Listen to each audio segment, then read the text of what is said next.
ক্ষমতাসীন দল বিএনপির সংসদীয় দলের বৈঠক হয়েছে। বুধবার বেলা 11:15টার দিকে জাতীয় সংসদ ভবনে এই বৈঠক শুরু হয়। সংসদ নেতা ও প্রধানমন্ত্রী তারেক রহমান এই বৈঠকে সভাপতিত্ব করেন। বৃহস্পতিবারের পর 2 দিন বিরতি দিয়ে 15 মার্চ আবার সংসদ বসবে। সেদিন নতুন স্পিকার নির্বাচন হবে। সেদিন মুলতবির পর 29 মার্চ আবার সংসদ বসবে। আজকের বৈঠকে নতুন সংসদের স্পিকার ও ডেপুটি স্পিকার নির্বাচন সহ সংসদ অধিবেশনের শুরুতে সভাপতিত্বের বিষয়টি নিয়ে আলোচনা হয়। সংবিধান অনুযায়ী কোনো সাধারণ নির্বাচনের ফলাফল ঘোষণার 30 দিনের মধ্যে সংসদের বৈঠক আহ্বান করতে হয়।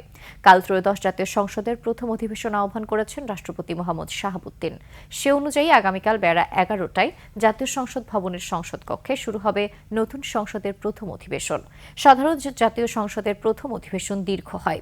এই অধিবেশন কতদিন চলবে তা এখনো চূড়ান্ত হয়নি। জাতীয় সংসদের কার্য উপদেষ্টা কমিটি গঠনের পর কমিটির বৈঠকে প্রথম অধিবেশনের সময়কাল ঠিক হবে।